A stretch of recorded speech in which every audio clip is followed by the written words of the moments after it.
Welcome to all the E-Type Jaguar club members and E-Type Jag enthusiasts.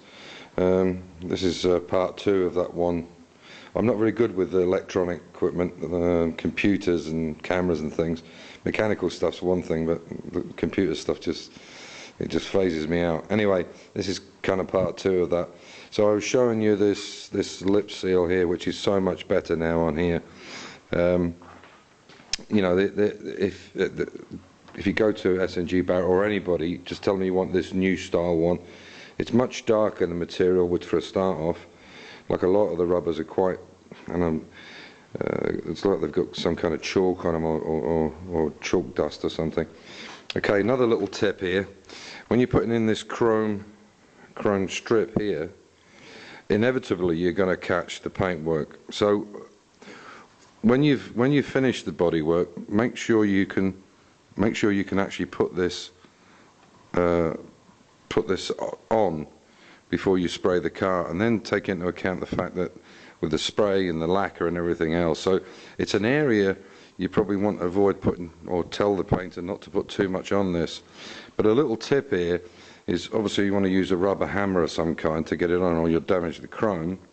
Or, you know, put a cloth in the side when you're hitting on it to make sure it goes into the in right. One other little thing. This is I put the filler cap on. I'm just going to put the studs. There's two little rubber grommets to go in here, and these screws in here can be a real sod to get into. Obviously, it's a brand new spring. And a little tip is if you get a socket and you put something into the base of the socket, you could do it in many ways with these sockets. You know, obviously if you put a short stud or a short bolt in there, it's going to go right through. But what you can do is use a bit of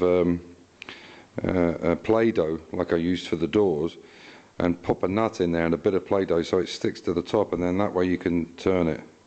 You know, obviously with a very long socket, then it's even worse.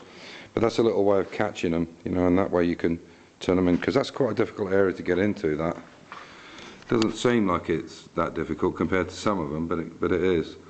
You know, your hands, it's very hard to get your hand in there. Anyway, just a little tip.